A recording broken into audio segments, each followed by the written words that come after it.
All right, what's up, everybody? Hey. Welcome back to Against the Ropes. I am Gio Garcia.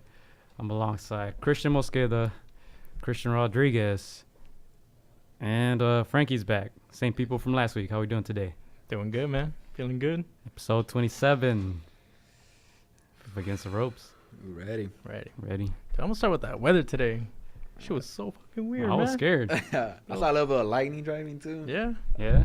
I heard that there was like snow in some parts, hail in others. Yeah, it was hitting my window, actually. The hail. I'm like, who's throwing rocks at my window? Because that was at It was the hail. Long Beach State, and it was sunny the whole Right? day. Yeah. Yeah, like I heard. in certain areas it was sunny, other Yeah, areas it it was was like sunny. Yeah. Damn. No, my yard was pouring, dude. Same. Yes. I saw that. Yeah, my dogs were scared. I was scared. Yeah, it was raining bad. Yeah. I Right. haven't seen the weather reports, but I thought we were done with the rain. So when it started yeah? raining, I was on the freeway. I was like, what the fuck? Yeah, I was seeing that What's the street in Compton was flooded, like Compton and Long Beach, I think it was. Oh, yeah? Somewhere around there. Shout out to the people from Compton. Yeah, but when I left my house, it was already sunny, so it's kind of weird. Yeah. LA Cool. weather. Global warming? Yeah, LA weather. Let's talk about this. No, just kidding. Let's have a dialogue, you know. You guys want to start with any quick shout outs before we forget anybody? Shout out to Beto Shout out to for Beto. getting our photo shots today. Yeah, shout out to Beto. We're working on a website, right? Yeah. Getting our website going and start writing some stories. Yeah, it's gonna be good, man. You tell me, dude. I need to do my hair. I need to do my makeup. Man. Yeah, but let's get started, man. Slow week, right? What happened? What happened this past weekend? I was asleep. Man. What happened, man? I want to say the biggest fight of the first, quarter of the year was this weekend. Oh, God in there. Man. I don't know. Broner Pacquiao. That was up there. Oh man. So, I'll start with you, Chris. What were your thoughts on the fight? Errol Spence Jr. versus Mikey Garcia. I was more concerned just like I didn't care who was gonna happen like towards the end, because at that point I thought I was more concerned with Mikey, Okay. because just his longevity, what was he gonna do, and I was more interested in what was gonna happen with the aftermath from these two fighters, because like both of these fighters, nobody were calling them out, like nobody in the PBC universe were calling them out. And now it's like, now that these two guys were able to square it off, who wants to bring it on with both of them, right? So now it's Manny Pacquiao, right? He has July. So who wants to step into the corner with him, right? But I feel like he could pick anybody. So Yeah. even Sean Porter, I don't even actually buy it, and that's why I think that's the thing with Errol Spence. He's been calling out Sean Porter since like a long time ago. So hopefully Mikey, I'm more interested with Mikey Garcia than Errol Spence, what he's going to do. Yeah. Well, let's go back to the actual fight, the breakdown of it. Frankie, we'll go to you. What were your thoughts on that fight? I thought it was, I thought it was entertaining. I'm not gonna lie, I liked it. I liked all 12 rounds. Definitely different from what I expected. Last week on here I mentioned that I thought Errol would win. He did end up winning. I did also say that I thought Mikey would put up a better fight. I know the sleeper call. I know the dark horse position. And that's the funny thing too. Like you were telling me about the betting stuff like that. Yeah. It was like 10 minutes before I was gonna close, where I was gonna put $20, and I was just like, I'm like, who am I kidding? Why am I gonna do this? I'm not even betting at all. Yeah. I think when you put money on the line, that's when you know when shit gets real. If you want to bet or not. And that's when I was like, nah, I'm gonna take a step back. Yeah. And I think the fight was good. I think I saw a different side of Earl in this fight. I mean, I thought he was gonna leave with power. I thought he was gonna just go at it, and I mean he did, but it wasn't how I expected. Yeah. He was the smarter fighter. He was the more tactical fighter. The faster fighter, and it just 3-4 rounds in, I'm watching it and I'm just like, this is gonna get ugly, and it's gonna get ugly really fast. I didn't give Mikey much of a chance after the 5th round. I was like, he needs to box the shutout at this point. He needs to win the remaining rounds for him to even be considered to win the fight. But overall, I liked what I saw from Earl, and I liked what I saw from Garcia. I know that sounds weird, but it was like we all mentioned, he moved up 2 weight classes and he survived all 12 rounds against Spence. He looked very, very shaky in the 8th. He looked ridiculously shaky in the 10th. The fact that he was able to go 2 more rounds with him, just taking a beating and just going, taking the punches and staying still, not going down. I already had so much respect for him moving up. Gained even more respect for the fact that he was able to stand up and just go all the way. Yeah, when they stepped into the ring the first round, I didn't see a big size difference. So to be honest, it's like they seem, pretty even in terms of size. But I saw like there was a lot of respect obviously shown from both fighters. Errol Spence was very, very, respectful at first too. Like there was not much of, throwing combinations or nothing too wild. He was very respectful behind that jab. You could tell he was trying to prove that he was a boxer too, and he did show it. So yeah, I was very impressed with that. Something that you don't never do that Mikey is that he's known for is just being very patient, very very balanced, and he's a master of like distances. And it's crazy that Errol's the one that showed that this fight. Like they say that boxing's a game of inches, and usually Mikey's the one that imposes that on his opponents, and this time it was Errol. Obviously the reach was like a big factor, and he used that to his advantage. Gio? I mean, I don't really learn much from this fight. It's kind of like Lomachenko against Rigondeaux. You can say, oh, one guy outboxed the other one, but I mean, do you expect anything different, really? I mean, you talk about like timing and things like that. You had Mikey Garcia, right? I had no Gio. Gio. That's well, yeah, but I kind of knew he was gonna lose if you go back. I didn't really expect him to pull it off, but I was hoping he did. Yeah, with me, like my heart was with Mikey. I wanted Mikey to win. Yeah. But I picked Spence. I wanted to be wrong, and I would have been okay with being wrong. Same. I would have been like, I want to be wrong this time. But I think when you say that there was a lot of respect on the fight in the case of Errol Spence, because it was because of Mikey who set the stage for this fight to happen. If it would have been him, Errol Spence would have not been having this type of popularity, or in this case, this situation, right, at Dallas. So this fight would have never happened had it been Mikey Garcia. Yeah. There was moments where like Spence looked like he was going to go for the knockout. He wanted to hurt him, and he did at moments, but it seemed like he kind of, I don't know, you guys tell me your opinion, but I think he kind of held back a little bit. You think he was carrying Mikey? Not carrying, but like. I hate when people say that. Not carrying, but like, I don't know, man.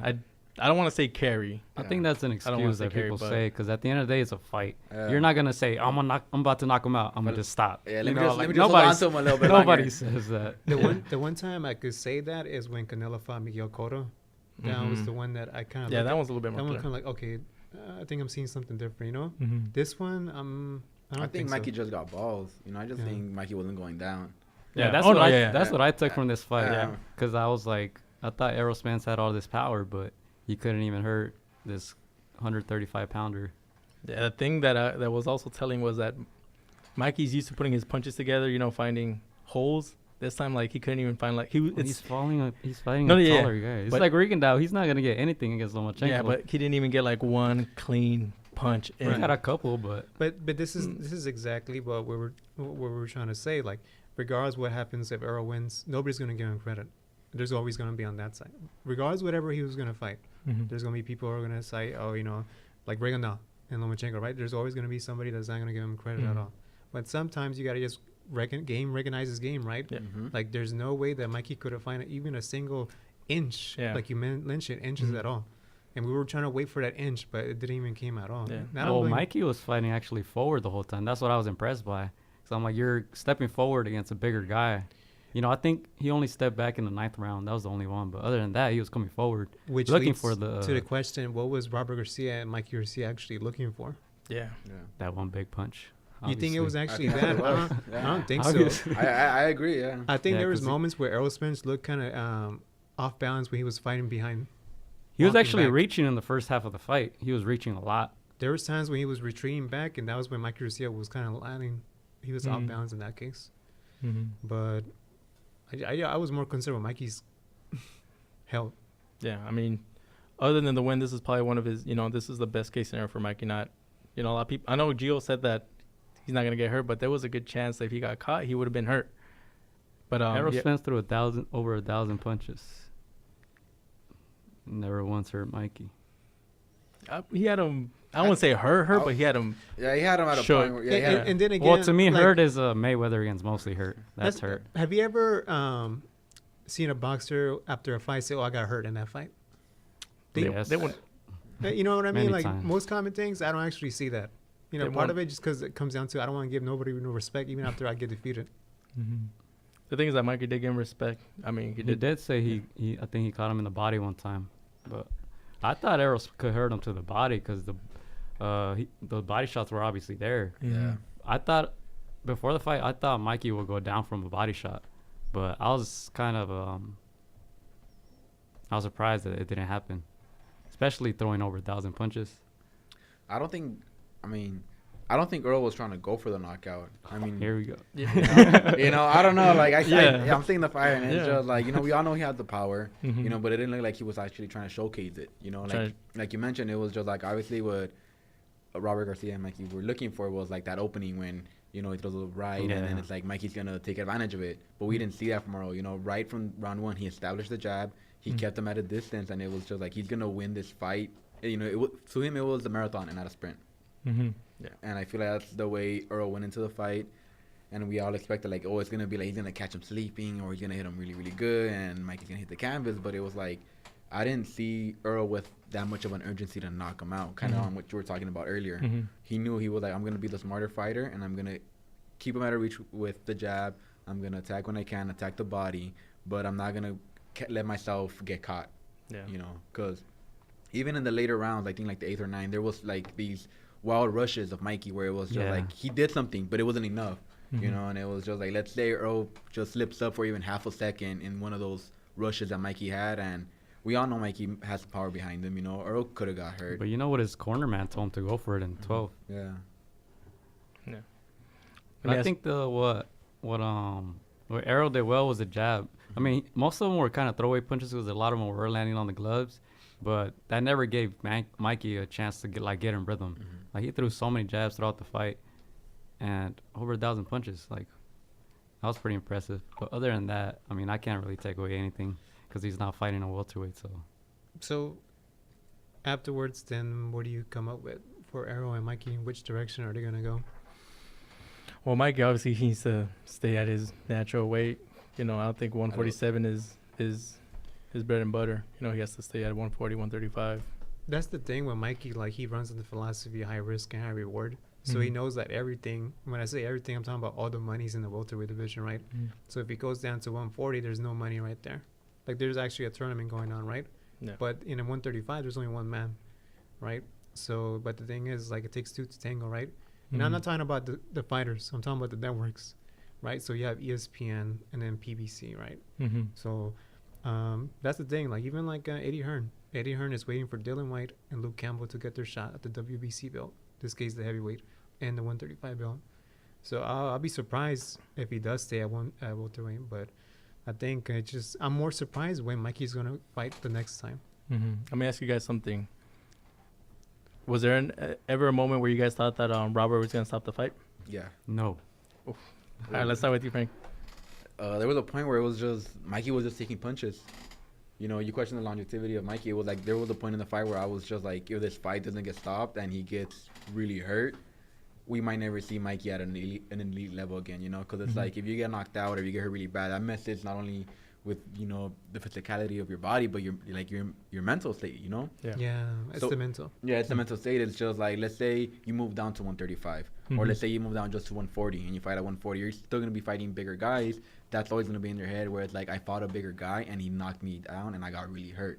You know, so I didn't want it to get to that point, and I'm thinking, from a trainer's perspective, I don't want my fighter in that position where it's just like I'm gonna save his career from it possibly getting permanently hurt. You know, so I thought maybe in the 10th round, I feel like that's when Mikey was shook the most. That's when Earl really had him, like, you know, against the ropes. You know, but yeah. Gio? No. Yeah, because Robert Garcia was actually thinking about pulling the flag, right? Yeah. Yeah, his dad told him, but I don't think they were actually I don't think they were gonna do it. Period. Yeah, to me it was It just would only make Mikey look bad. yeah. To me it was just because it was like a near shutout, and they knew that he needed Yeah. a knockout to win, Yeah. and there was like it didn't seem like it was gonna happen. Like there was nothing that Loser talk. he Ah. set together. Do you think Is there It's such like if thing you're in down boxing? 4-0 and you stop playing. In boxing, do you think there's such thing called moral defeat? Or moral victory? Moral victory. It's To me, hard. like, and I talked about this with Broner. When you go out, actually fighting, letting your hands go, like putting up a good fight, that's a moral win. Mm. Another example was Munguia with the Japanese fighter that he Yes. just fought. Inoue?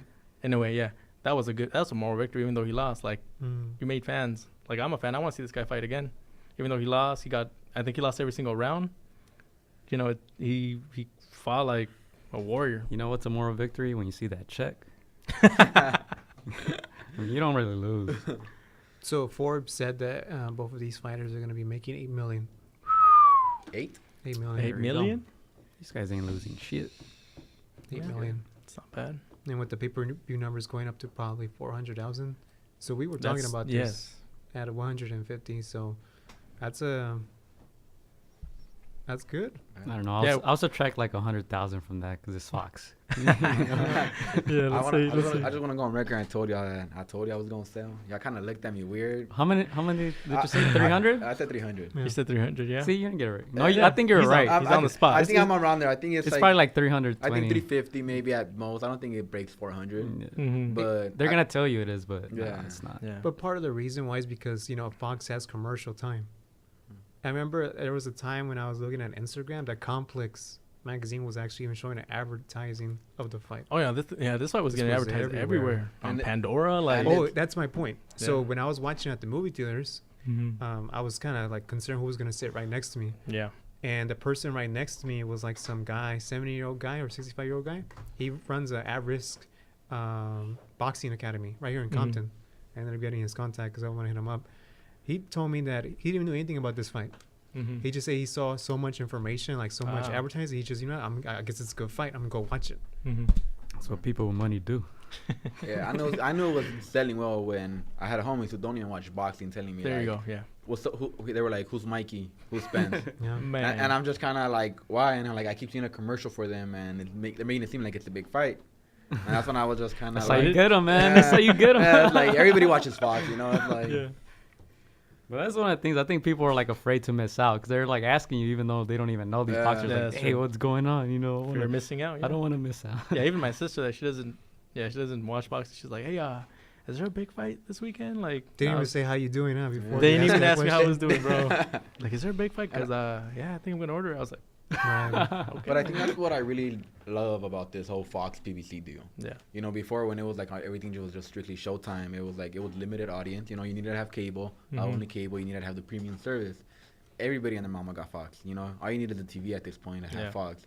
You have Fox, you're watching whatever it is you're watching. You're gonna see commercials. You're gonna see the advertisements.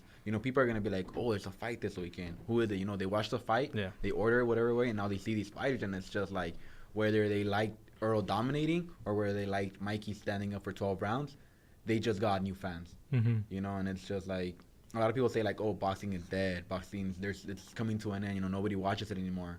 But this fight counters that point. It's like people are watching. People do like it. Yeah. Oh, definitely. So yeah, what biggest takeaways from this fight then for you guys? It's like if you watch wrestling, every Monday or Thursday when there was Raw or SmackDown, there's always narratives that build up to that pay-per-view fight towards the end of the month, right? Mhm. That's what I'm trying to get at with this. What's the narrative that's going to be for both of these fighters after? And I think that's something that Frankie acknowledged that the people had already come accustomed, like, who is these two fighters, right? So I think that's something that I want to bring with, hopefully, that people who didn't actually, like the right person right next to me, didn't know anything about the fight, and all these other casuals who, hey, who are these fighters, right? Hopefully they're able to buy into the narrative to keep on watching these two boxers continuing fight after this pay-per-view was done. I think Mikey goes down to 135. I feel like 135 is a couple years away. Not even a couple years. I feel like soon it's going to be, a really good division. Mm-hmm. Gervonta's not going to stay at 130 for much longer. Yeah. He's barely making weight. Mm-hmm. It's just like Ryan Garcia, whether you like him or you don't, he's coming up. He has his shot. Teofimo, he's there as well. So it's just like 135 is going to be a really good division. And I feel like Mikey is the best fighter at that weight. So it's like it's his to reign. If he could unify the belts, he's only going to get bigger. And in terms of Errol Spence, I think PBC, if they're smart, they could, in a way, have this mini tournament between their top 4 welterweights, you know? Mhm. Whether it's Earl Spence versus Manny Pacquiao and Thurman versus Garcia, or Thurman versus Pacquiao and Garcia versus Spence, winner fight each other. And at that point, it's like you'll have the unification of the WBA and the IBF. And the WBC with Sean Porter as well. Yeah. I mean, all the titles are there, so there's really no excuse at this point to. Yeah, so like if they do that and they have that mini tournament, it doesn't even have to be on the same card. Have it a month from each other, so you could have enough time to promote. Come November, come February of next year, you have this great opportunity to have 3 belts in the most popular division in boxing. Go to one fighter on one night. Yeah. And that sounds really appealing to me. I don't know if that's something the boxers are interested in. You know, Earl Spence talks it like he talks it if he wants it. You know, Porter is, Porter. It's not if the boxers are interested. That's if Al Heyman is interested in it. Mm-hmm. You guys saw after the fight, Manny stepped to the ring and they're trying to promote that, trying to make that. I don't think he wanted it. I don't even think he knew who Errol Spence was. And I don't even think he wanted it after the fight. He's over there taking pictures. With it, like, I don't know if he saw him in the background. He's always on his phone talking to his wife. And it's like, I don't think he was watching the fight. I think he was just there. Do you think that happens, or do you like that fight? What? Pacquiao Spence? I don't know. Any fight could happen with Pacquiao. Well, real quick, the only thing I got from this was Sean Porter's outfit. Yes or no? You picked the wrong day to wear that. I get what he's trying to do, but like, if you become an instant meme, like that's no. That's a no. But I mean, it's being He an got more instant meme at popular. today's point, not a bad thing. He got more popular. You see where I'm going. That's true. Yeah. A lot of people are probably like, I want this guy Spence to fight that guy just because of that outfit. Man. It's like I remember seeing the trending topics on Twitter. It was like, I think during the Luis Nery fight, number 1 was Porter. They got Porter. There you go. And dude. everything's like, what is Porter wearing? There you go. WBC champion Sean Porter seen wearing this, and I'm just like, Also, Lennox Lewis. Oh my goodness. We always get a good laugh out of that commentary team, right? good guy, man. Good guy. Great fighter. Commentator. His post career is a little questionable, but Even Anthony Joshua's a better commentator. He did pretty good with I keep he hearing wasn't that. like that. He was good. Yeah. I keep hearing that. Yeah, that Joshua's like a natural, like on the air. He can speak. He's man. making Sugar Ray laugh, right? It's yeah, man. What you guys think of the undercard? Let's get into it, huh? Let's start with Areola, dude. Well, before that, 'Cause that one was pretty quick. There was the other one before, the Chris Martin one, the 4 low blows. Oh yeah, That was ridiculous. Nobody cares. was That- it? That shit was on it? Fox Dad- Sports One, Dad- whatever. I Yeah, actually, it was on thought, that balloon. I actually thought that he actually did that on purpose, dude. The other guy? Yeah, he came in with the intention of just getting disqualified. He used to get his check and disqualify. Seen that before. 4 low blows, dude. Yeah, that was a lot. Disappointing. But I didn't take a lot from that fight, to be honest. One thing that disgusted me on the undercard is Goosen. Let me ask you something. When do you think a fighter is actually a prospect or not? When are they a prospect? Mm-hmm. You mean the gap between prospect and contender? Tell me a prospect right now. Prospect right now. I want to say Ryan's like in between the prospect and contender. Okay. You consider David Benavidez a prospect? No. How many That's a- fights does he have? That's exactly. First of all, 19, I think. not even. Not, He not, already has a title. yeah, exactly. Yeah. That's you don't call somebody a prospect when they had already the WBC. Yeah. belt. Wait, who called Benavidez? Who called him? Goosen. What do you expect from these guys What? on Fox? Why are we talking? Wait, we still talking about these chumps, dude. That's what I'm trying to I get consider at. Benavidez when he fought Porky a Porky? prospect. Porky. Medina, you guys know what I mean. Porky. I'm like, he fought Porky? I consider him a prospect at that point. Yeah. And then after that, it was like, he's no longer a prospect. He's a contender. He's a champion now. Yeah. Yeah, 'cause I turn around, I'm like, am I actually hearing this shit? Oh, that's Fox for you, dude. Unbelievable. What about? Let's start with Areola. Let's go in chronological order. Areola, he scored a knockout, right? Yeah. Yeah. Did you guys like that fight at all? That's always a good, fun watch. Yeah. To see him, He was at the stub of if he was, co-main event. I'd pull up, maybe. Yeah. That's the way I see it, Yeah, it's just one of those things that we actually talked about this, right? When we were looking at the undercard compared to this one with Deontay Wilder and Fury, which one was Yeah. going to be more interesting, right? This one, I'll pay $75 just to watch Mike Garcia and Spence. I don't care about the other stuff. I only care about that fight. There's nothing to take away from Luis Nery and Benavidez and all that. There's really nothing you could take away from anything from Did that. you watch the fights? I did watch the fights, and the thing is, like, Benavidez, like, what do you expect against Jalen Love? When was the last time Jalen Love actually fought, right? When was the last time he lost? Yeah, honestly, I was impressed with that. Like, Yeah. he was Jade Leon was like a top contender at one point. So we're not Exactly. going in chronological order. Guess not. Let's go with. Let me just go. don't know how to listen. It's March Madness today. With that one, I was impressed with Benavidez. I was very impressed because second round knockout. But have you seen that's how Benavidez fights though? Yeah, If you've seen his previous fights, I'm surprised. I Yeah, feel if like he had some trouble with Gabriel though in both fights, especially in the 1st Mhm. one. I know Gabriel scored a late knockdown in the first fight, and he went 12 rounds both times. And it's like he's coming off a 13-month layoff.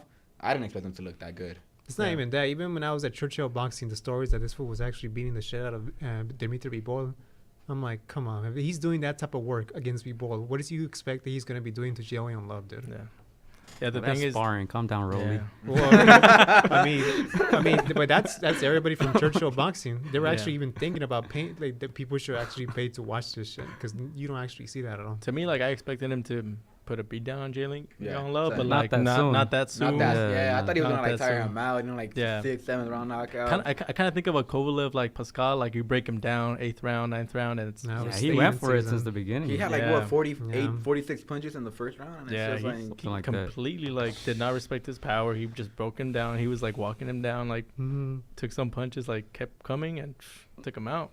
And remember, at one time, Jade Leon Love was very touted by Mayweather. By Mayweather's giving you your By blessing. Mayweather.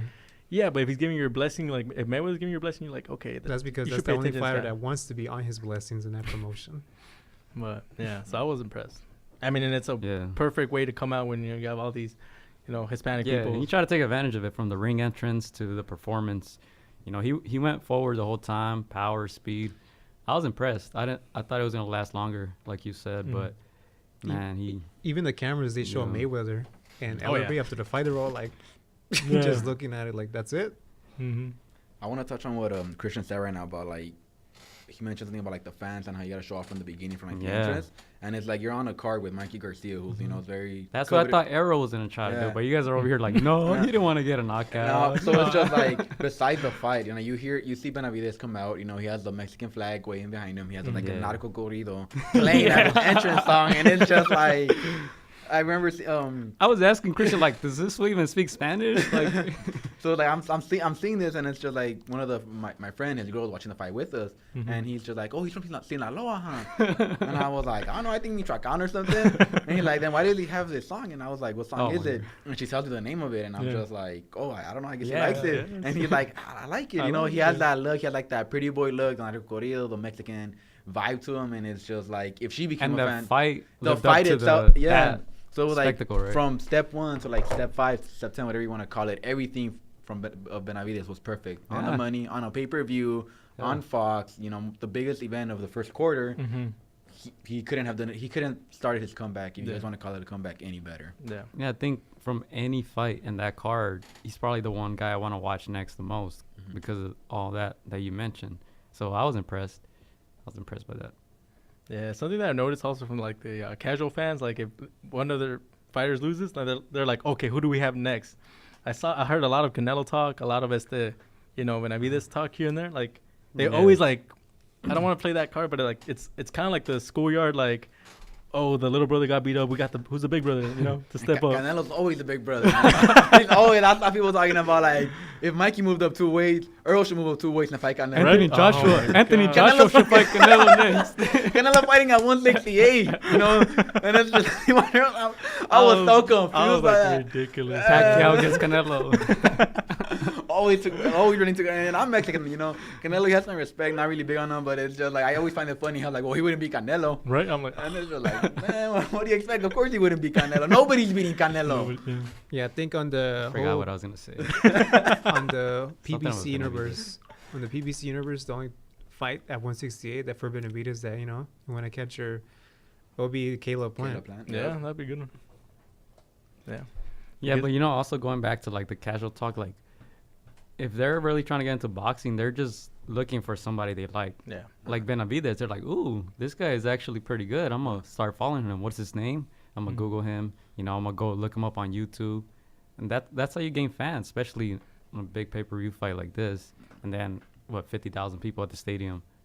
It's actually a really good number. That was a good number. Yeah. Yeah, I was impressed by that too. I thought we heard like 30K, 35 And I was tops. like, that's not much, You know, but- Mexicans could sneak into anywhere. It's like we sold 30, but 50 showed up. We made it to the country, bro. So of course we could get into a little stadium. Edit that part out. Dude. Come on, I wasn't trying to take it that far. Oh, God. I was gonna say, never. I'm gonna stay quiet, dude, because I had a good joke. I'll tell you guys after. So you could always edit it out. Oh, man. But Oh, man. last comments on Benavidez. I liked it. I thought it was cool. Yeah, good fight for him, man. I hope Yeah. he gets that fight against Darrell for Yeah. the title. Yeah. Yeah, he has to. That's not going Get to be, that title back. that won't be good news for Darrell. No, I don't think so. That's not. 'Cause I think he'll get stopped. They were, Well, he I think was they were already- trying to cash out at this point. I That- mean, yeah. because he He's said that 33. was going to be his last fight, Yeah. right? Yeah. Mhm. So imagine being your last fight against Darrell. You think it's going to be an encore of Usyk versus Bellew? I was going to say that, yeah. It's like you already have like 1 foot outside in retirement. Yeah, it's cashing out time. Yeah, he's in a perfect spot. I think Benavidez. He's still 22 young. years old. Yeah, he's young, and then if you had to get your belt back from Darrell, like no disrespect, but But he gonna get that belt And- back. He gonna get that belt back. Yeah, and his name is supposed to be at 168, dude. Mhm. Like he's a big 168. Now I Benavidez, understand why yeah. Anthony Spence was talking about that. Yeah. And he's fast, too, everybody's for the big weight. for their weight class. Yeah, it's a good time for like the Mexican fighter at the middleweight, super We middleweight had the bigger divisions. weights, huh? Because Yeah. back then there was nobody. Yeah. I think Zurdo was like the first one who started Yeah. like bringing that back. Yeah, everything was like 154 and under. Now Yeah. you got Even Munguia. 160 was kind of Pushing it. yeah. Yeah, got Munguia, Benavidez, Zurdo. Good names, exciting. We Of all those three, we who- had Munguia, right? We'll talk about it in a little bit, but yeah. we saw him this past weekend. I'll ask you, of those three, who do you like the most? Munguia, Zurdo, and Benavidez. probably Munguia. Okay. I like Zurdo, Mm-hmm. but I don't know if he has that power to be Yeah. competing at those. With that light heavyweight. Yeah. So the thing is, I can't. Who has Zurdo defeated? He doesn't have a lot of big names like that I can think Just of. trying to think of. There aren't that many big names at that. It's Yeah, it's 168. That's why. That 175. The last guy he fought, the rematch they had. Yeah, That it was a guy's solid. rematch. That was a rematch. Mm-hmm. That should not even happen at all. But Zurdo knows that ESPN has the whole 175 universe. Mm-hmm. But between those three, Munguia, Benavidez, I'll probably have to lean into Munguia just because I've been seeing him more often. Mm-hmm. Why are you And Frankie? he's still young too. Yeah. I like Yeah. Benavidez. Yeah. I like him a lot. He's not real Mexican. I'm just kidding. I know, but He came out to that one song. He must be Mexican. And I mean, I like it. His brother as well. Jose Benavidez. He had that whole accident. Then got beat by Crawford, but still, Mm-hmm. that whole family. It's cool. I like him. Yeah. Munguia, I like him too, but I just don't like him as much. I still think he has a lot to learn. Charlo owns that 'Cause a lot of yesterday, he ain't making that noise. Yeah. I like Munguia and Benavidez. I mean, I just think one of them is more disciplined outside the ropes than the other. Which one is that? Come on. But yeah, no, both of them are very exciting, and I agree with Gio on the sort of the part. I'm not sure if he's gonna be able to, he needs that power at 175. He does have the skills, he has the speed, but it's about how do you take that punch Yeah. at that weight. I think he could take a punch. I don't know if he can give it as well though. All right, what do you guys think about Luis Neri. I was about to get into that one. It's Joe Arroyo. I like the fight. I thought it was gonna be a tougher fight though. I thought Arroyo was gonna stand up a little more, but that guy was just all over the canvas. How many knockdowns was that again? Four or five? Four. Four. And then they stopped it, right? Yeah. Yeah, I think I stopped paying attention after like the third knockdown. I was like, all right, it's a matter of time. Yeah. Yeah. And good power by Luis Neri. Yeah, a lot of power. Knocked down your opponent 4 times. That's a good statement to make. Good statement, man. Chris, what do you think about the fight? It's a good fight for Neri. Styles make fights if you are fighting against the right opposition, right? Mm-hmm. But again, it's just what's next for Neri, what's next for Benavidez, what's next for Spence and Garcia. Mm-hmm. Well, I think Neri at 118 is very interesting. We got You know, a guy, Inoue, at 118. A monster. Not the one that the Don was calling. The real monster. The real monster. You know, so it's just like that. That fight really intrigues me. You know, the way Neri fought. You know. I want to see Inoue against like a top Up dog. top. man. Yeah. Like, I want to see, like, I know he has the power, but I want to see it against a top fighter, you know. Mm-hmm. But you could only judge a fighter so much until he's fighting high-level competition. Yeah. Like, I was really impressed with that Payano knockout in his other fight. Because I think Payano came back in the car that they just had at the Dignity Center, Step Up, whatever. And he had a win. So he had a good win, a good bounce back. But, yeah, that would be I want, well, isn't Ringen now in 118 still? 122. I think the 122. I think his last fight on the plan and the card was at 122. Yeah. Do you guys think Lucinati steps up to Inoue anytime soon? Nah, I don't think he does. I feel like, I mean, first fight in the States. Yeah. You know, it's just like, I don't think you jump into it right away. It'll be Give a it gutsy time. move, man. Yeah. I agree. I don't think he steps up anytime soon. But down the line, if they both stay that way, that could be one of the mega fights at 118. And then, last but not least, Chris's boy. Arreola. So Chris, what did Arreola tell you before the fight? Something that we hear a lot.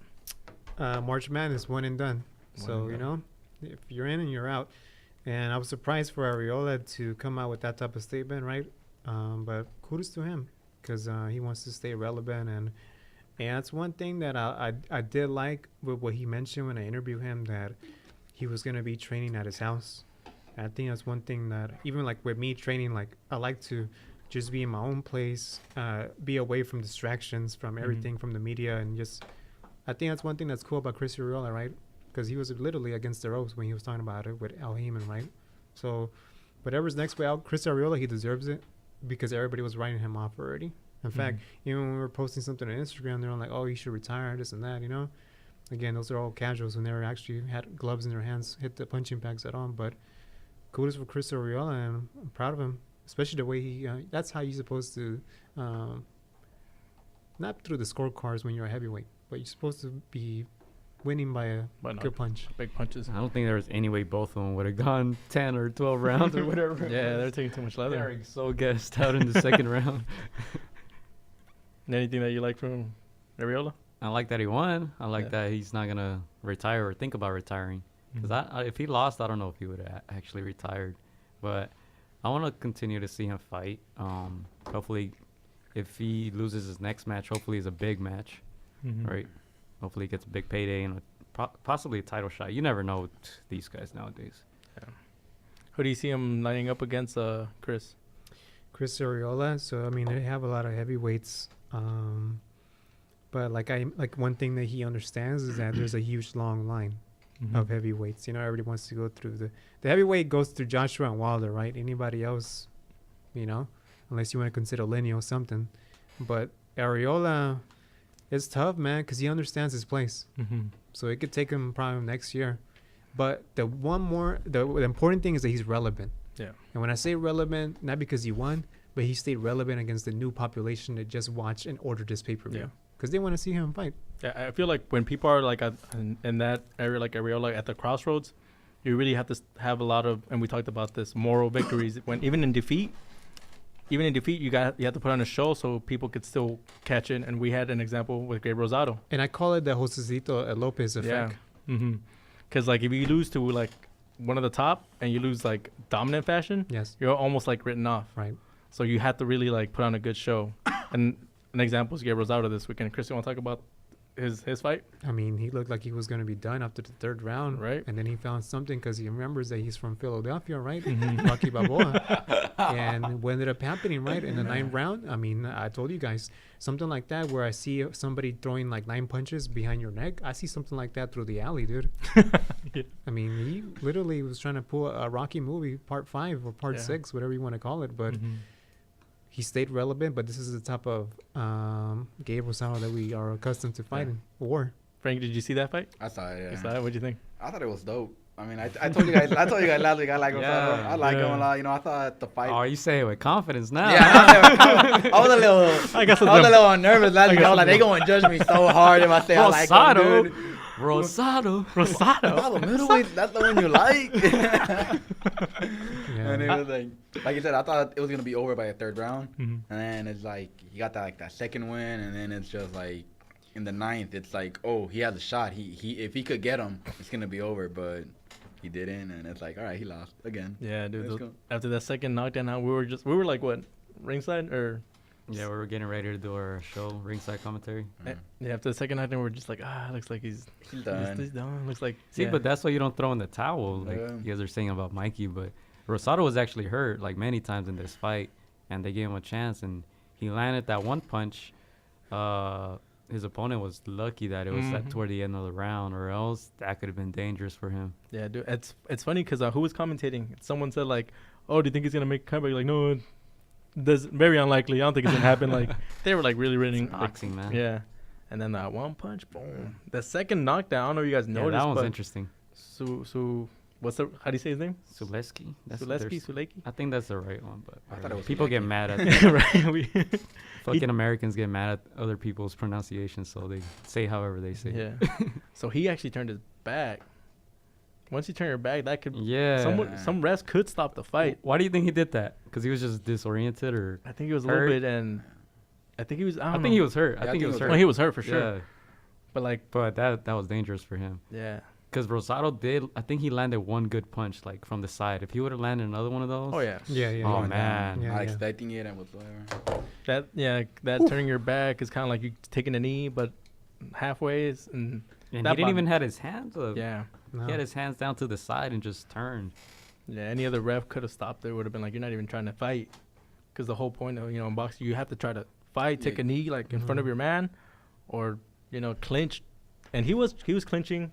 You saw him hurt, Right. but once the back turns, it's kind of like saying the ref like It's I open season. don't want no more. Or Mhm. Yeah, because you don't see it that often. So Yeah. you got to wonder when you see it. It's like, whoa, is he really that hurt that he, can't put his hands up or face Mhm. forward? But yeah, if Rosado would have taken that dude, I would have been like, dude, get the Rosado haircut.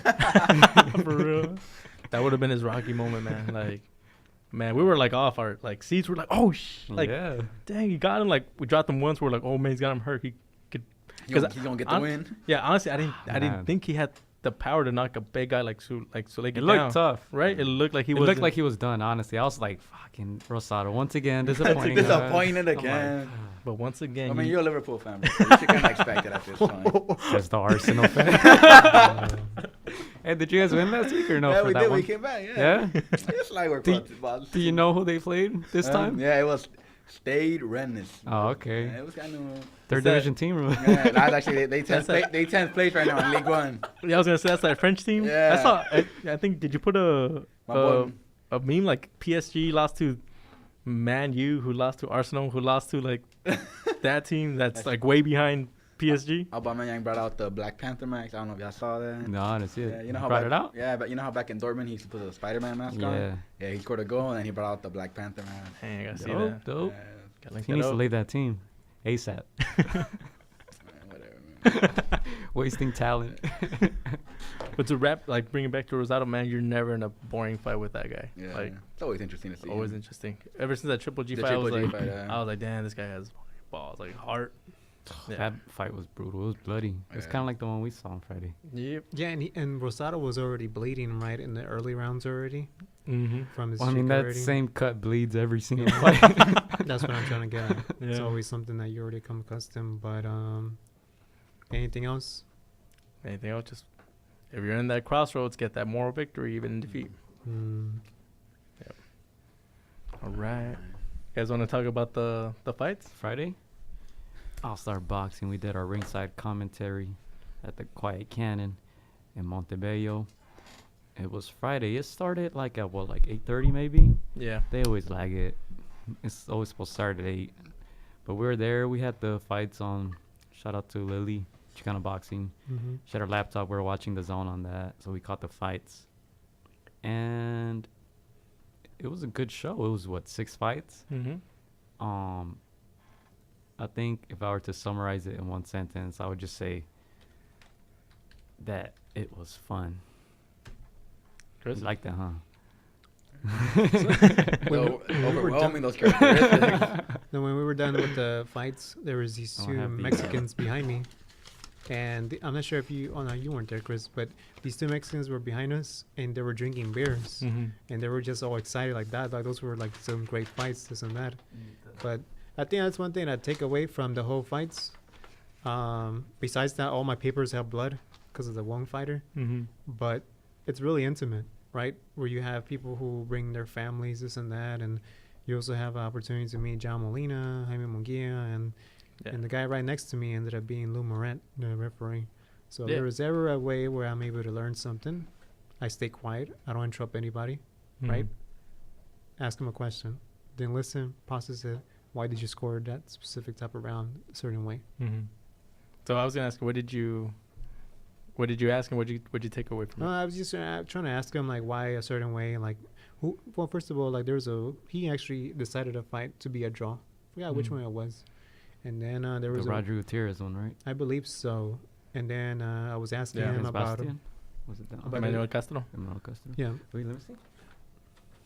Mm-hmm. And then I asked him regarding one of the fights that I was telling him, I gave that a 10-8 round. Yeah. And he was just explaining to me why it wasn't a 10-8 round. He was looking more as far as like that fighter looked like he was going to stop, like he was going to end this and that. So I get that.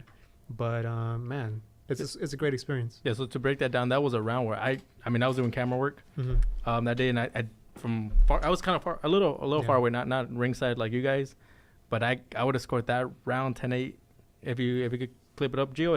It's a round where the opponent like really gets tagged so much and he gets backed up. I remember you I don't told think me. he was stunned. Yeah, remember you told me that he didn't look stunned from over Right. here. He Oh, did yeah? look like he was hurt. Because that's But- the other fighter was not one of those people that he'll take a punch regardless how hard Yeah. it was. That's Mhm. that's the level that I'm giving him, because from those rounds before, like he was on his shit. Mhm. But this guy could take a punch. But like at what? That's my thing. Commentating all these fights, I'm trying to think at what time do I have to give somebody a 10-8 round? Yeah, And this is probably the closest thing that I could probably come up with. yeah, because from far away it kind of looked like Josecito Lopez Thurman. Thurman, like that round where it was like. I think that's the Obviously. criteria to me. You got to hurt your opponent first and foremost. Mhm. Like Keith Thurman was fucking hurt, and he Yeah. almost was out of it. Mm-hmm. But in this round, I didn't see it. So He was just getting tagged, and yeah, it was kind of like Mikey in 9th round against Okay. Errol Spence. I think Okay. one judge actually Yeah. scored at 10-8. Yeah. Mhm. But that's because Mikey wasn't really throwing back. yeah. So for that, I think for that round I would have been okay. But like, Yeah. if one judge 10-8, the others 10-9, like at least one, so you can say like, okay. This guy got his ass beat in that round. Yeah. But yeah. you want to go in order? The Yes. first one was Triple V, right? Triple V. The first one Yes, was sir. Triple V versus Tavoris Teague. What do you guys think about that? Now, we've seen Tavoris Teague fight many times before. Yeah, and he very has that awkward awkward. style. Most of his fights are like this. He's a very defensive fighter, very awkward. He leans all the way down. And, honestly, it looks like he just tries to survive every fight. Yeah, this was like a showcase for Triple V. You know, Yeah. that guy sounds pretty like very skilled. He's got good power. Yeah. Yeah, from my angle, I was just like, man, this guy's just obviously, he has an awkward guy in front of him, but Right. like he's in control. But what was funny Yeah, of was that Tavoris Teague, Mm-hmm. his type of like style to fight is I'm coming at you, but not with my hand first, with my head first, right? Yeah. And it looked like at a certain period of time where it was going to be a head-on collision.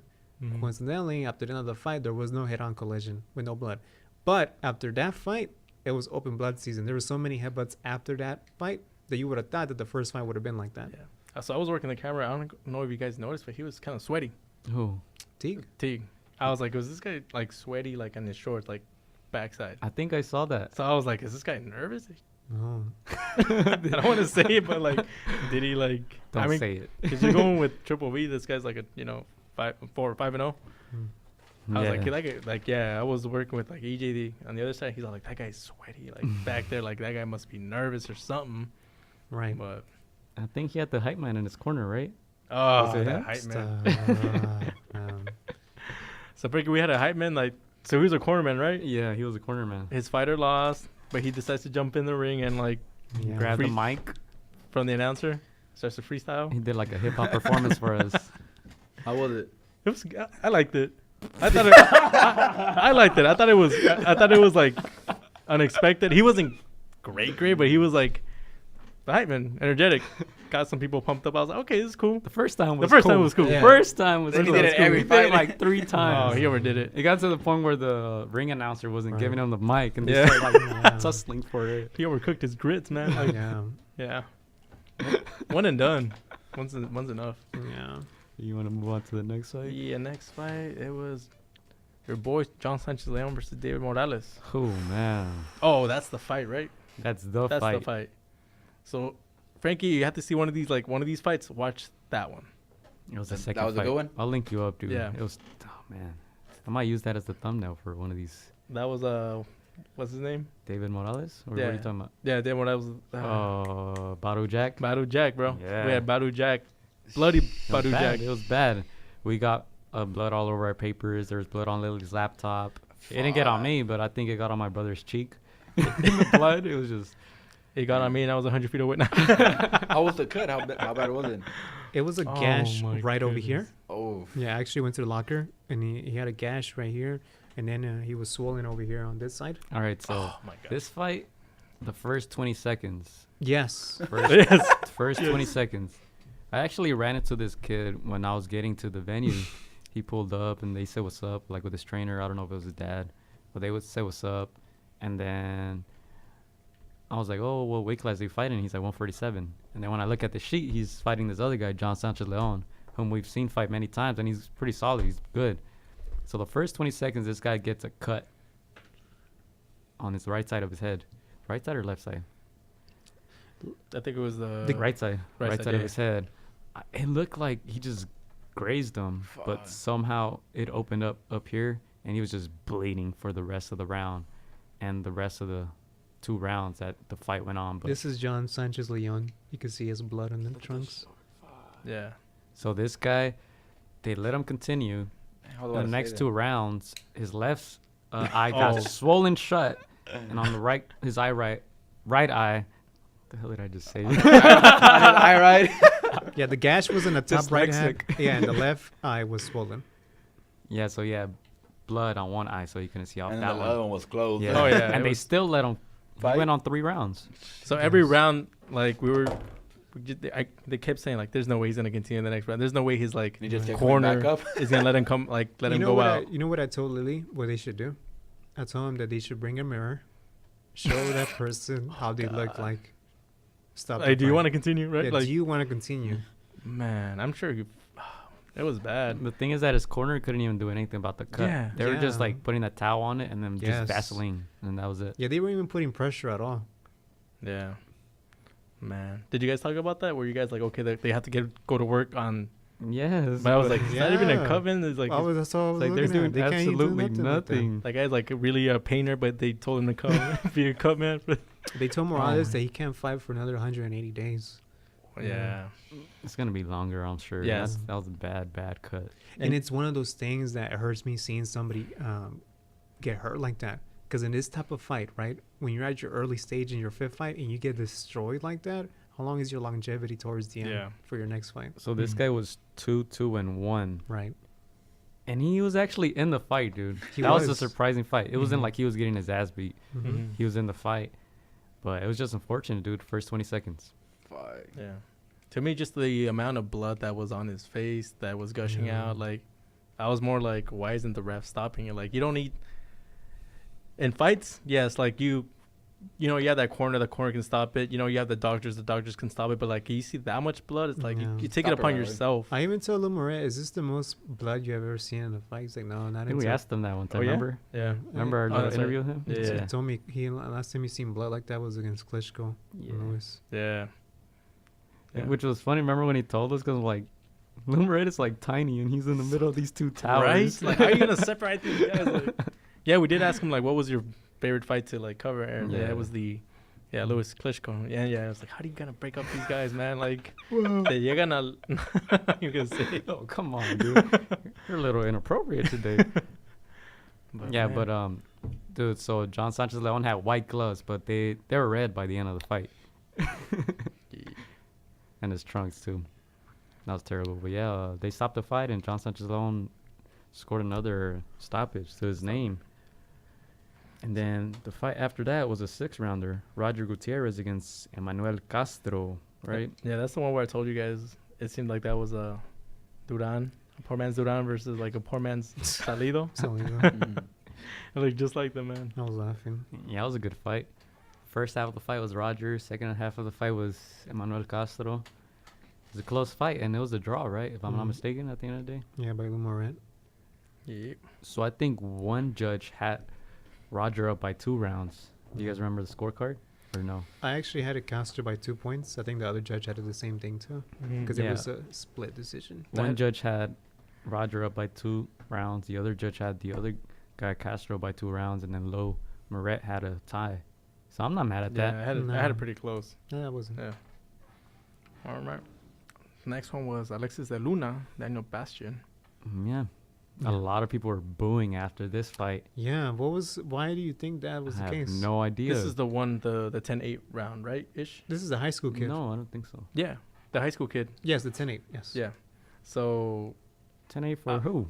No, this is with the thing that we were talking they about. were talking about the 10-8, the last who? round where Bastian like was just unloading on Alexis. So you thought he won 10-8? I'm surprised you're bringing this up because we had this conversation like 10 minutes ago. Yeah. I know, but I don't think it No, was no, this no. fight.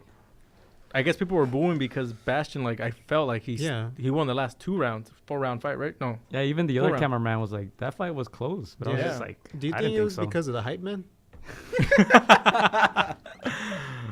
Gio, you had, so I don't know, bro. Like, Gio, so you had this fight a shutout or 3-1 for Alexis? I think so. 3-1. Yeah. I had it 2-2, dude, because like that 4th round, obviously I thought Daniel took it. Right. Yeah, there was Clean. one round that was. Yeah.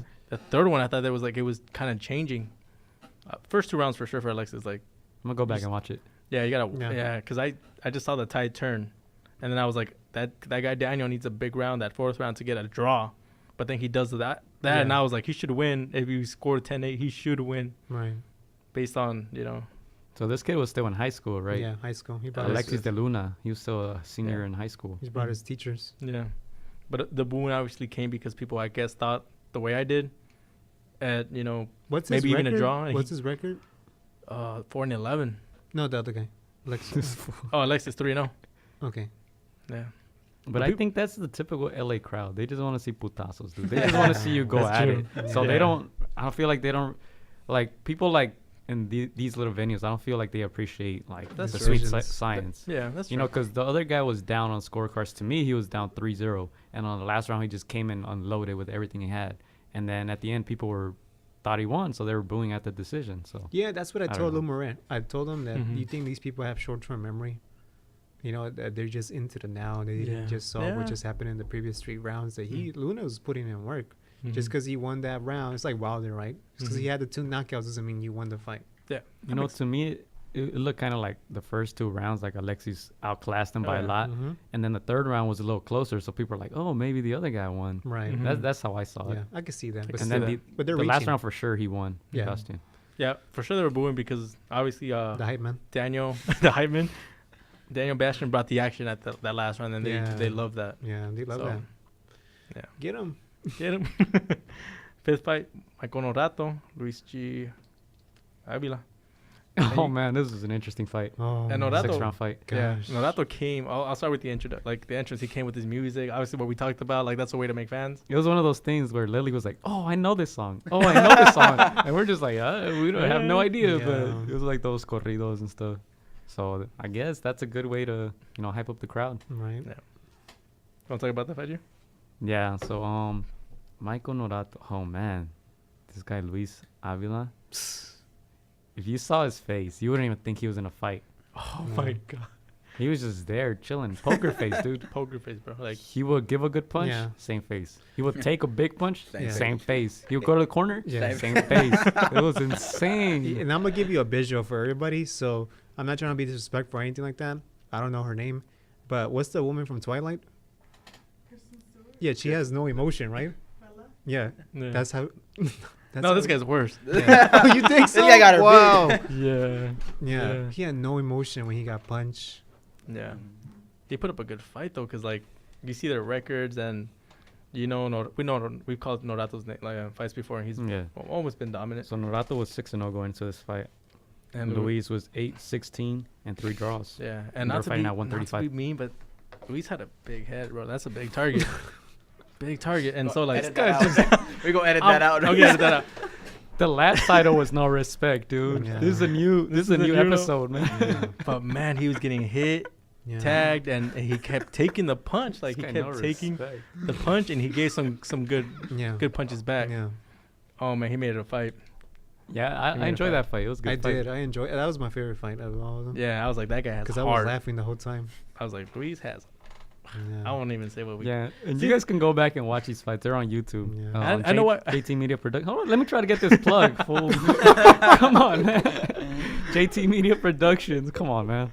You know, I know I'm going a little off the rails because since I was doing the camera work, like I was doing commentary, but I Yeah. was just having fun with the other camera guy, EJ. Yeah. Like it was, yeah, we're going off the rails, man. Just having fun Yeah. with it. Because Yeah. I know once you're like in the ring, so you Yeah. gotta be professional. You can't, Right. you know. You can't call them big heads.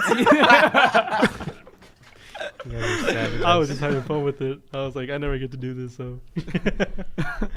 But yeah, no, it was a great fight, man. Respect to that guy. To Yeah, Luis. respect to Yeah, both of big them, time. man. Big time. Because actually, in our next fight between Martin Saldaña and Joan Valenzuela, we had Jaime Munguia, who was present Ooh. there, join us on the commentary table. And we're just like, oh, what brings you out here? And he's like, oh, just the next young guy, the last young guy who fought, he fights at my gym or something like that. Norato, he's talking about Norato. Oh wow. So we're like, oh, so like, what'd you think about his opponent? Like, and he was just like, in Spanish, he said like, oh, like solo faltó pegarle con la cubeta. Like, he was like, yeah, he was hitting him and everything, but that guy was not flinching. He wasn't budging. He was, yeah, but that was a good fight. But yeah, Martin Saldaña against Joan Valenzuela. They fought at 160, right? Yeah. What do you guys think? I mean, this guy Valenzuela, his record is 5 wins, 12 losses, and 2 draws. Mhm. But he came in a little heavy, to say the least. Yeah, right? it was he our looked out of only shape. our only knockout during the whole event, right? Yeah. Yeah, the only real knockout. Yeah, well, the stoppage. Stoppage, from TKO. before. But yeah, Martin Saldaña was 9-0. He improved to 10-0 and got a knockout in that Mhm. fight. I don't know if there's much to say about that one. Yeah, I guess like all the other ones had so much action that this Yeah. one was like the last one. You're Yeah. just like, Yeah. but But you know, there was also a headbutt we forgot to say in the Roger Gutierrez against Emmanuel Castro. So in the first round, there was like a same clash of heads, and they both got cuts from it. Yeah. But that one didn't get too bad as No. the first fight. Unfortunately. Yeah, it's just like- yeah. But yeah, and then Jaime Munguia joined us for that fight. He was a cool dude. Yeah. I like him. So what Cool did dude. Lily ask? Because then I They were talking about Tijuana. that was my first. Yeah. Los tacos, el arco, todo. They were I like, actually de que gave Coleona myself- eres. I give myself credit because that was my first time actually like interviewing somebody, like coming up to him in Spanish. yeah. Because I told Lily, hey, does Jaime Munguia speak English? And she said, LOL. No, he doesn't. Mm-hmm. So this is my first time trying to convince somebody speaking Yeah. Spanish. So No wonder when he pulled up, he's like, do you guys speak Spanish? yeah. We're like, Yeah. sí, compa. Kyle. Cáele, échale. Yeah, Yeah, but we did it in Spanish for him Oh yeah. well, at least the first round when he joined us. Mm-hmm. It's funny because I couldn't hear you guys, but James couldn't. So he's like, oh, and they were like, oh, Chris brought someone speaking Spanish, and I was like, Spanish. I was like, oh, must be John Molina Munguia. Jr.? Wow. Like must be Munguia because I can only see his hat. So I was like, oh, Oh, okay. I was like, Yeah. who is Sick it? ass hat. Yeah. Yeah, he's nice. He's a cool dude. I thought he was gonna be more timid. I thought so when he too. pulled up, he was just kind of like, oh, like Like you guys Leo? doing it, and Kind of like Leo Timid. yeah, well, He Leo, didn't can- hesitate look- when I Leo asked can- him. Leo can speak, Yeah, he didn't hesitate when he asked me. Oh, yeah? Go. but he looked hesitant when he pulled up because he was like, oh, are you guys doing it like in English or? We're Oh, like, no, okay. we could do it in Spanish. He's like, oh, but like, are you guys doing it in English or Spanish? He's like, well, it's mostly English, but you know, we'll do it in Spanish for you. And he's like, oh, okay, cool. And then he started joking around with us and stuff, so it was pretty cool. No. No pasa nada. yeah. Dope. Yeah, and then he said just stay tuned for his April fight against Hogan. In Monterrey. Oh, Yeah, Monterrey. He's going back to Mexico to fight. should be good, man. Should be good. Is he fighting at the stadium in Monterrey? Yup. Dang, they're gonna get my jersey then, huh? Yup. That stadium is nice. I think they're gonna get a good turnout.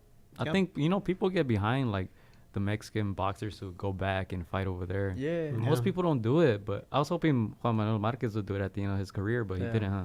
He didn't. I would have loved to have seen Marquez finish his career with Cotto fight, but Yeah. Brandon That Rios. would've been yeah. sick, man. Brandon Rios just That did that recently. Yeah. I don't know if TJ counts. Yeah, you don't count. And he's not even like born TJ in Mexico. TJ cards are stacked, man. Like they got Yeah. like 2 sheets, man. Like Yeah, even the chickens. Huh? Did you see the one from Earl Spence against Mikey? That one had like 15 fights. They had a lot. That one had a lot. Pretty sure there was fights after too. damn. Oh yeah, I wouldn't be surprised. Yeah. These didn't make it to telecast, but Yeah. we still got 10 more fights, guys. Don't leave. Yeah. We hating that. We got good fights coming up. Don't leave. Back to your seats. Back to your seats. Yeah, I know. Yeah, Give but us y- free popcorn. For or real, something, I was gonna dude. say that, Like, like come on. the $15 Yeah. like The- hot dog. yeah, I was and- gonna say a beer 50% off right now. right. Yeah, that would make people stay. Yeah. Yeah, but our next show is gonna be April 26th, same place, Quiet Cannon. Decisions. They put it on Decisions. YouTube this time. Decisions. They put it on YouTube instead Yo. of Facebook this time. So I mean, sacrifice. Mm. We'll get to that later on. Yeah, that's But all right. So the cliffhanger last week, right, regarding I think we have an idea. You had the but you had the time to meet Bob Arum, and you had man, the time to meet John Skipper from the Zone. Like, how was that last week for you, Chris? dude, man, it was just honestly like I when I got there, I was like, man, I'm not here. But then I was like, all right, I am here. Let's go. Let's get to work. Like it's Okay. quote that, dude. Put that on a T-shirt. Dude. Yeah. All right, I'm Bars here. every Let's week. go. Nicolas Cage, like, oh, okay, let's go. That could be Man, one of but- those gifts. You just Yeah. like, Whoa. No, but like it was, yeah, seeing Bob. Yeah. And to me, like a lot of people, I've noticed a lot of people ask the same questions. Kind of like expected that. To me, like I like having conversations. So Right. with Bob, when he was like done, doing all the Interviews. interviews, where I just went to the side and I was like, hey, hi, Bob. so We're doing this. I would ask him like, hey, Bob. So like, what's I was like, who's your favorite like fighter to promote like throughout the whole history? And like, and he obviously was talking about like Ali. How he's like, oh man, That's no, how you there's no-" start a 1 hour combo right there. Right, with yeah. Bob Arum. He's like, oh man, he's like, oh no, there's nobody like Ali. There's nobody like Ali. And you see him like light up Right. because I mean he didn't have Ali for his whole career. He just had a couple fights because Don King took him and all this. But he's like, oh, I love promoting Ali. He's like, I didn't have to do a lot of work. Hmm. It wasn't his first fight ever promoting Ali. Yeah. Right. So like he's like, man, Ali is like, there won't be another fighter like Ali. He's like, he was his own That's a promoter. hell of a start, dude. Yeah. And so I like talking about, I'm a big historian of boxing. So like we just start talking about like other things. And we got to like a modern topic. I was like, all right, now that I have him in, I was like, I want to ask him the Chris question. Yeah. So I asked him, I was like, was your acquisition of Tyson, was that a gentleman's deal, like outside? Like I was like, cause like this is obviously like off cameras and stuff, so he feels more comfortable. I was like, do you have to do I was Right. like, is that an acquisition so you can be able to negotiate, have some leverage, like for some of your other fighters? Mhm. And he's, I'm pretty sure he wanted to say yeah. His or- reaction said Yeah, his everything. reaction meant yes, but he's like, no, Tyson Fury is the best heavyweight in the world. Like I don't need to, do leverage. He's like, I just talking about Ali. Like there's no one's gonna be like Ali, but if there's anybody just as entertaining in the heavyweight as a talker like Ali, it's gonna be Fury. Like outside the ring and like skills wise, for like there won't be a speedster like Ali, but Tyson Fury is pretty fast. He's like, but man, it was just awesome, man, being in there and then seeing obviously Loma. How was your take on Lomachenko? Loma's very. Was he there, or He he was- was, yeah. just there? You know what I mean? He was. I know what you mean. To me, it's like another workout, another all these reporters asking the same questions. It looked like he was a little bit annoyed, but obviously he's going and through the hurdles. Just he has to be there. But yeah, he's very when you ask separate questions or questions that he doesn't expect, you see his character come out, Yeah. and he's very charming. He's very happy. Oh, it's cute. Are you in But- love? I wonder if these reporters actually think about what they're gonna ask. Because sometimes I hear the questions, I'm like, bro, you're Yeah. in front of Lomachenko, and Mm-hmm. that's the question that you Yeah. came up with. You Right. They do smart ask. guy. Yeah, they do ask the questions like, oh, well, what do you think about the fight, Mikey? And like, are you gonna fight him? Like, it's like these are questions that we Yeah, already it's know. Like they already asked them 100 times. Because you asked him a question, Yeah. right, Lomachenko? So I did ask him. I was like, after all these questions, I was like, Loma, I was like, if God didn't put you in this earth to be a boxer, what do you think you would be? And he's all like, oh, he's like, I don't know, like. Like I was gonna be like a dancer, but I was like, Dancer. but I was like, That's nah, I'm the not gonna first say thing that. that came to my mind. But he's just like, oh, and he looked at his manager. He's like, I don't know, man. Like, he was just like, yeah, he didn't know. He's like, but he smiled. He's like, oh, I don't know. Made him think. Charming smile. Charming smile, man. You know what? At least you didn't ask a question that like they don't even understand what the hell you're saying. They're just like, really, dude? Mhm. I don't even speak a lot of English, and you're gonna come up with all these words. But yeah, and no, it was just dude, that guy's. That's funny because he was doing rope and he was like kind of struggling with it, and Yeah. I was like, you I expect saw him him, struggling on the right? Yeah, rope he was hair. struggling with the. So- you expect him just to like, this is the best fighter on the planet. Right. And you expect him to like, I just feel like he wasn't trying at all. Yeah, he that's probably what did that shit on purpose. No, he should. He shouldn't. he be should, trying- right? So yeah. make people think like he's, Yeah. But So to me, I was like, oh, he's probably just over like this. That's what like, I do at he's times. yeah, Stuck on purpose. Yeah. Yeah, you know. yeah. So I'm just trying to picture your Monday how it was, because you actually had an extraordinary Monday last Monday. Seriously. So in the morning you woke up, you ended up watching Gabriel Ramirez, then you saw Lomachenko, talked to Bob Arum, and then you went to some unknown company Yeah, someone known. called The Zone, The and Zone. they what did they ended up feeding you? Man, Chris. some bomb. Did you had in your Food. mind like we made it type of moment when you went to The Zone in that Triple G conference? No, not really. More, it's more like, okay, wait, this is the first step. To me, it Mm. was like, this is the first step. This is like where it all starts. Shout out to Lily for Yes. getting us those press passes. That was really cool of her. But it felt more like we're here, and I told Gio that I was like, dude, if you were here, you would probably ask way more clever questions, like smarter questions than like a lot of the people here. I mean, I'm not like Oh, that's dissing cute. the people there. Like they put in work, and I respect like their hustle. A lot of people don't like certain people that are there, but I was like, they put in the work, they put in the hustle. Like I gotta respect them. But I was just like, man, I feel like we would do a better job at like certain questions and like, other areas. I was like, I feel like this is uncharted territory still. Right. So I respect all the people that are there because they put in work. They're really good at what they do. But I was like, I feel like we can do something different here. So, but yeah, dude, do you want to talk about your experience at the DAZN show? Man, no, dude, honestly, I mean, I love Triple G, but my intention was not to see Triple G. Yeah. My intention was just to see John Skipper. Mm-hmm. So, I mean, that's the one thing. Like, when we started separating in groups, you went, I was like, you wanted to talk to Abel Sanchez. Mhm. I was like, no, I want that guy over Yep. there, John Skipper.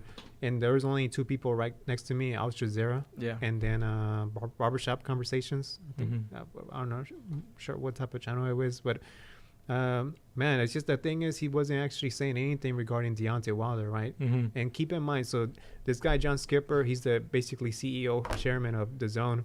He was on LA at the Triple G conference on Monday, and then the next day he was in New York negotiating with Al Heyman. Mm-hmm. So he was crossing out from one point to another. And I'm not sure if you remember when I told you about John Skipper, I told you one word. Did you? I told you a couple words. Tell me a couple. So I told you right away, just from my dialogue, my like environment, it's like, oh, he's a killer. And I think part of the reason why I understand that is because, and I think I actually kind of get what he's trying to get at. I think when we were trying to talk about, when we talked about Al Heyman, Gio said something like, oh man, this is like some world war, like with all these networks. And dude, honestly, I understand why Deontay Wilder refused $100 million. And I think part of the reason is because ESPN and Top Rank and Bob Arum have something in common with PBC. And that one thing is that they have pay-per-view. Mm-hmm. And The Zone doesn't actually have that. They're just pure subscription. Yeah. Everybody in the circle that were trying to interview John Skipper, they were all asking, where are you getting this money? How long is it going to dry out to the point that you're not going to be able to pay Canelo, you're not going to be able to pay Triple G, you're not going to be able to pay Jacobs and all that, and Matchroom Boxing. So, I mean, from my understanding with John Skipper, that's one thing that I told Lily when she asked me where are they getting this money.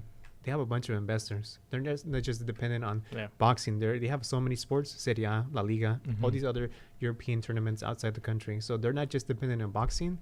But my thing with The Zone is that I told Lily, if I had the money, I could control boxing if I want to.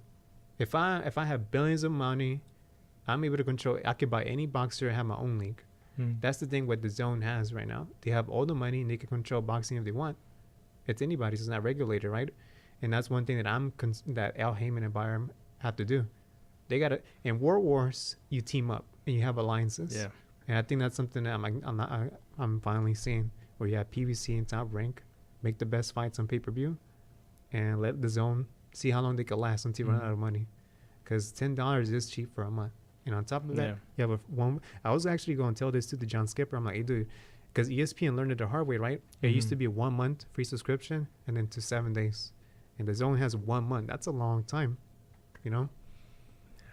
Yeah, that's something that's you alluded to my point.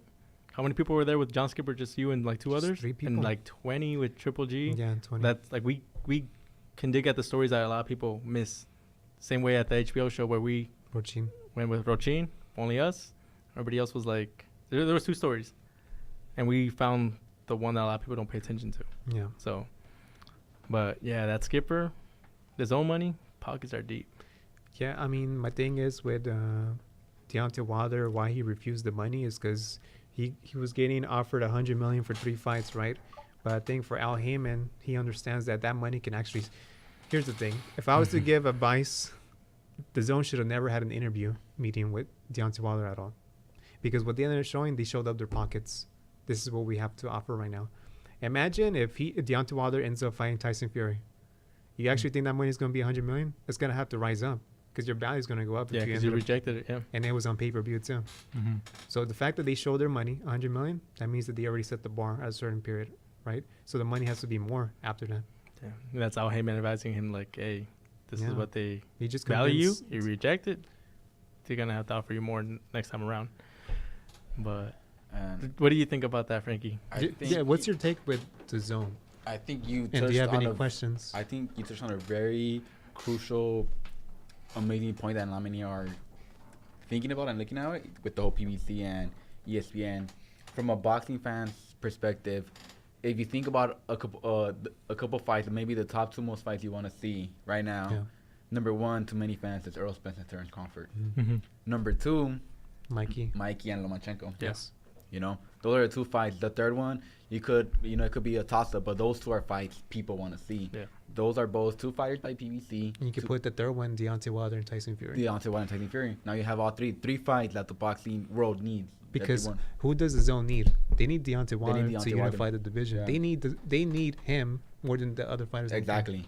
So it's like, if you could see that, it's like if they could get into agreements or an arrangement where it's like, okay, we'll let PBC get Mikey and Lomachenko, and then we'll get ESPN to do Crawford and Earl Spence. It's like at that point they're both winning. Yeah. One may generate more revenue, but they're still both winning, and the Zon is losing out, because it's just like, we don't have the power, we don't have the stars, we may have the money, but we're not gonna be able to give the fans the fights they want.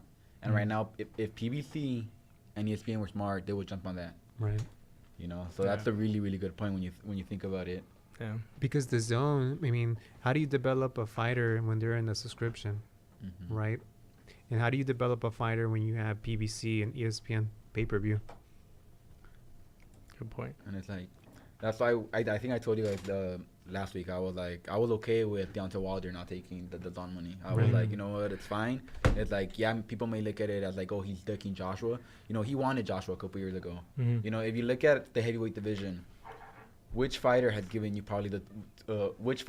the most entertaining fights over the last 3-4 years? You know, in the heavyweight division.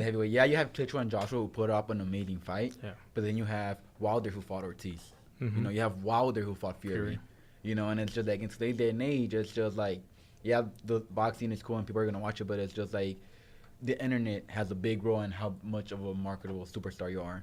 When Wilder knocked out Severn in the first round, I saw clips of it everywhere. You know, not just like boxing fan pages, but I saw it like on World Star.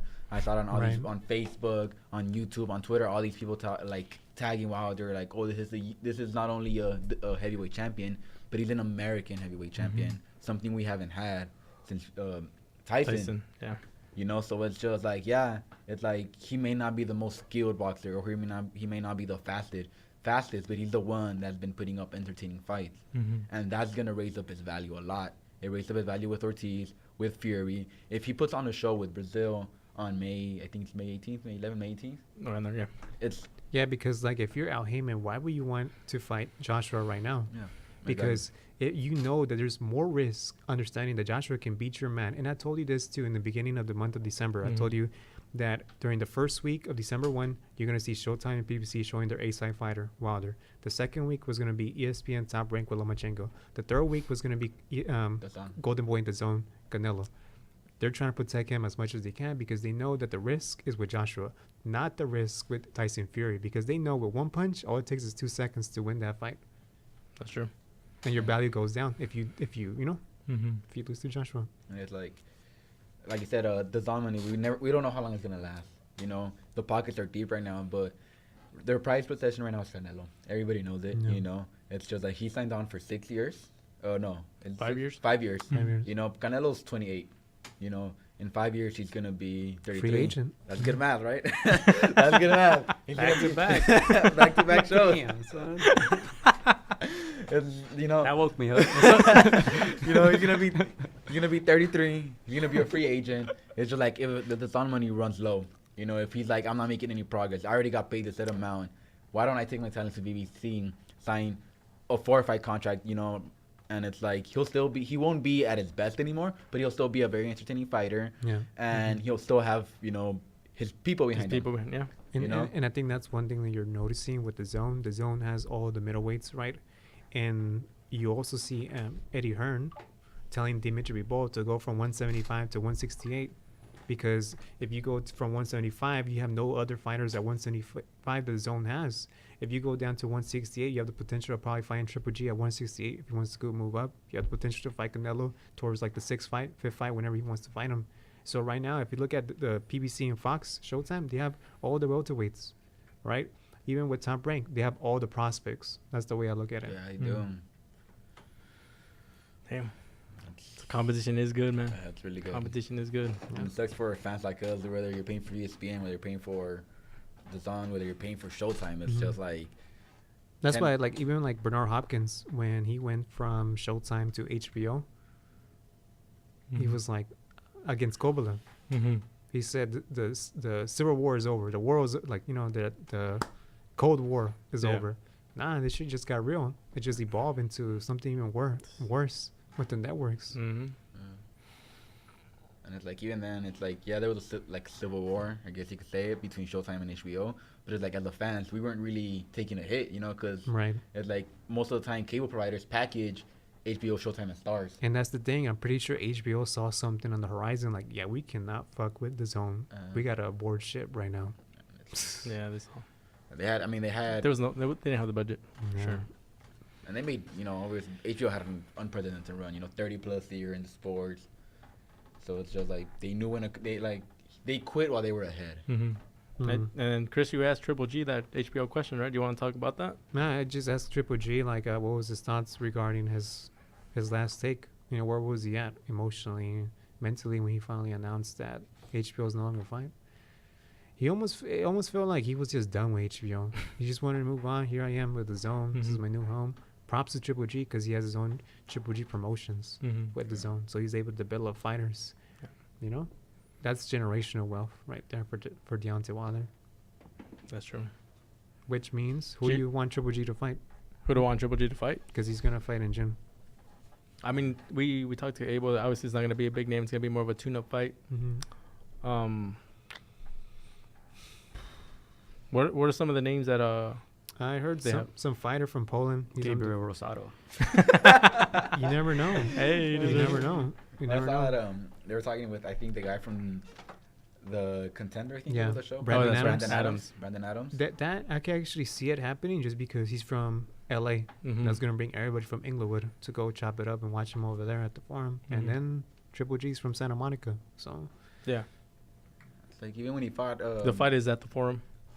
no, I'm just saying that makes but sense. it's like, even then, when Triple G last fought in LA, well, he fought at the StubHub against Onyx, but when he fought at the forum with Wade, it was just like, everybody knew what the outcome was going to be, and people still showed up. Yeah, the card was good. It had Chocolatito, you know, he was still tearing shit up at the time. So it's just like he said, it's like LA, you know, Santa Monica, the fans are going to show out. Yeah, it's going to be like a tune-up fight, but that's a fight that people would want to see regardless. Yeah, and at the forum, that's where Adams won the Contender title, so a little story there. Yeah, exactly. Pretty good. Gio, who do you want to see him fight?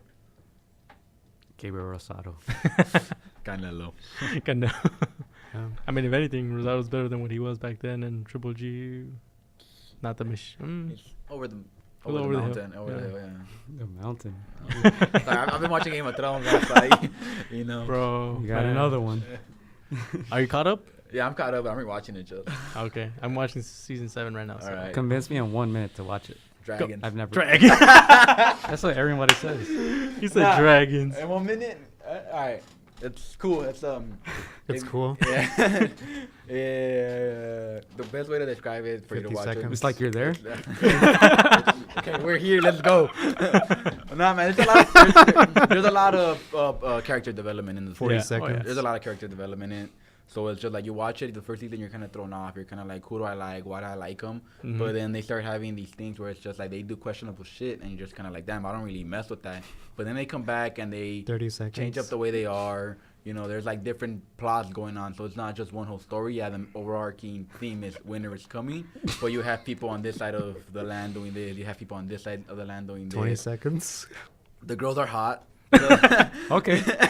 He had me there. There's 40 seconds in, there's dude. there's a lot of killing. You know, it's Ah, interesting. you lost me there. And it's like, you know, your characters always get cut off. And dragons.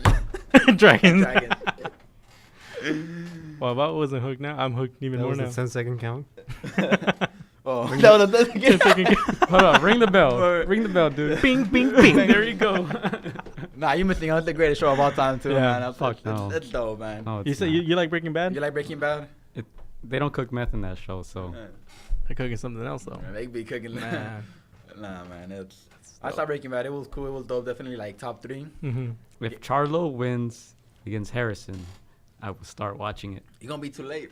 The final season starts April 14th. 14th. Dog, I'm not gonna catch up. No, Hey, you can. cool. Hey, Sharpie When got caught up. When I first watched it, I did it in 2 weeks. I don't watch TV, so. You're too busy getting bread, huh? So we have a friend. We have a friend that he's gotten caught up on the whole season, like in what, a month? I don't know, dude. Man, that's all he does, bro. That's his life now. But yeah, Nah. Game of Thrones, man. It's Game the of shit. Thrones. Better, do you watch it? I don't. Ah, Hey, we can't be friends. that's what's up. Sorry. He's like, I got better things to do. You ready for that Avengers Endgame or what? You don't watch that either, bro. I don't even know what the hell you just said. He believes in real heroes, firefighters, police. Yeah, right. I believe in real life. You saw Captain Marvel? That's like Captain That Marvel. was Is pretty it good. good? I thought it was Convince me in 1 minute to watch it. How come if you want not to watch it? No? Yeah, I don't like it. You like it? I thought it was okay. Is it a female protagonist? Oh, Nah. Oh, Female Oh. damn. I love Wonder Woman, so I don't know that. That there you go. He She values the has, point. she has had her own movie, actually. I don't want to get into it because then I'm gonna go on a long rant. You don't want to hear me rant. About, you don't want to hear me rant about Captain Marvel. All right, Gio, you convinced me, bro. I'm gonna watch it. Spoilers. I'm gonna watch it just for that. You got me No, you got there. Reverse psychology. You got me. Did it in 5 seconds. We can do it in a minute. No, if you tell me not to do it, I'm gonna do it. What do you mean I can't do it? No, I want to do it. I know. You for sure can Is watch. that all a challenge? All 7 seasons of Game of Thrones. I just, you don't got it in you. You don't got the heart, the skill. I got a show to edit, bro. Like, you're gonna see me release like these shows like in a month. Watch. That's funny. Man. Next episode, you're not even going to be on it. I know. Yeah, well, Skype me. March Madness. Look what on- I'm watching. March Madness on the way too. You know. Oh, what's you're going- into that? College hoops? Yeah. Yeah. Zion, he's Yeah. back, right? He's back. Yeah. I like how I heard he changed up his shoes. Yeah. Is that true? No, I don't think. What is he wearing nowadays? I think he's still wearing Nike. No, he's wearing the Kyrie Irvings right now. He Yeah, was see, wearing the Paul PGs. George. Yeah. Yeah, but he ended up. It's because like Smart move. when you make a lateral movement like that with your foot, not just your foot. That guy weighs 280 pounds. Mm. He's 18 years old. Damn. 280 pounds. He weighs more than LeBron James. Yeah. Probably doing more than LeBron James too. But that's another conversation for another day, man. This He's a heavyweight. So he doesn't get pushed into playing defense? he does it. No. Yeah. If there's anything I like about college hoops, March Madness is like those Cinderella stories, man. The ones that go. Last year we had the 16 seed UMBC beat Virginia. Yeah.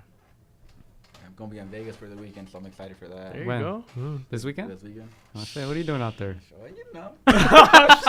That's exactly the answer I was looking for. No? Yes. Hey man, and so Deontay Wilder's fighting Dominic Brazil. Mhm. Man, Virgil Hunter. Virgil Hunter. Nobody cares about this. No. Virgil, no, because I'm gonna interview Virgil Hunter next week. So Okay. Virgil Hunter has Dominic Brazil fighting Wilder. Mhm. Yeah, he's gonna Terrence pull Crawford it off. He's against gonna win Amir this Khan. fight. Imagine that, dude. So in April he has to fight Wilder, and then the next one he has first Terrence Crawford next month, and then the Mhm. month after that Wilder. Tough task. So he's got Brazil. Dominic Brazil. Yeah, he's gonna take 2 L's. Man, did you hear the story behind what happened between the elevator Elevator? between Marcellus Wilder and Deontay Wilder? Like, you know what happened? Mm. So apparently Marcellus Wilder hit Dominic Brazil, and then he was gonna press charges.